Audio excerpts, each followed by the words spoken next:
About 80 metres, and he's still having a crack. He believes he can get this lap back. Yeah, stay with me. I think the comment there was, stay with me, Peter, stay with me. So he's asking Kenny up to stay with him. And the reason for that is he wants the Manxman to lead him out. The Aussie isn't.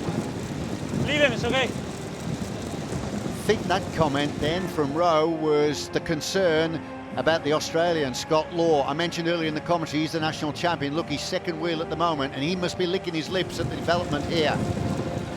No, not yet, not yet.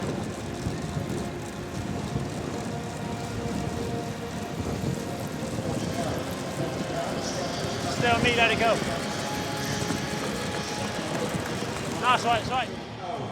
They're still talking about when they're going to apply the pressure, and Rowe said, not yet, not yet.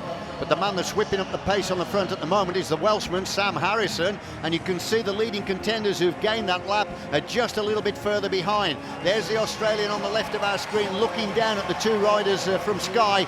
That's Kenyock and Luke Rowe. We're inside the final two laps. Now then, Peter Kenyock out of the saddle, trying to lift the pace even more and try and deny the Australian the victory, but here he goes.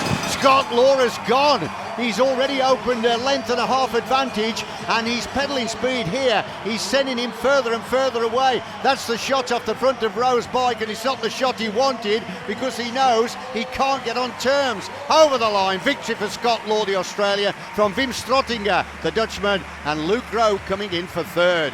Well, he's happy about that. And really, you've got to pat Strottinger on the back, because remember, he was the last to join the leading group and he did it on his own, and he's still got the strength to finish second. There we are, sportingly acknowledged by Rowe. You were the best in the scratch race. Law of Australia the winner, and there's the result confirmed.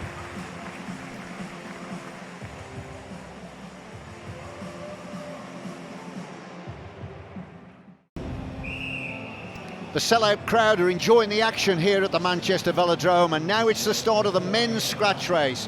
Now then, we have an interesting anomaly here. We've actually mic'd up Luke Rowe of the Sky team, and he's also got a camera on the front of his bike. So that should prove to be very interesting once the gun fires and the action is on. Hey, I'm going to attack with 20 laps to go, okay? And then I explode and come back.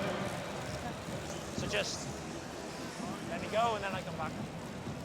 Whoa. Well, we'll see whether or not Luke Rowe can be true to his boast. He said he's going to attack with 20 laps to go. So we're going to watch and see what happens before we get there. Hey, play the game a bit.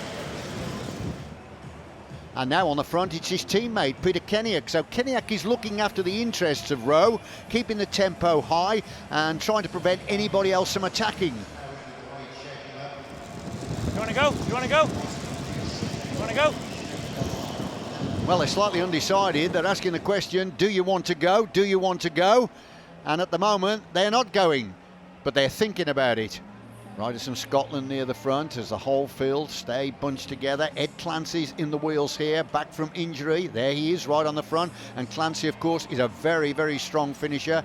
The two riders from Maloya push bikers, Heslich and Graf, are in the field. And they're going to need some watching as well, because they're both very powerful finishers.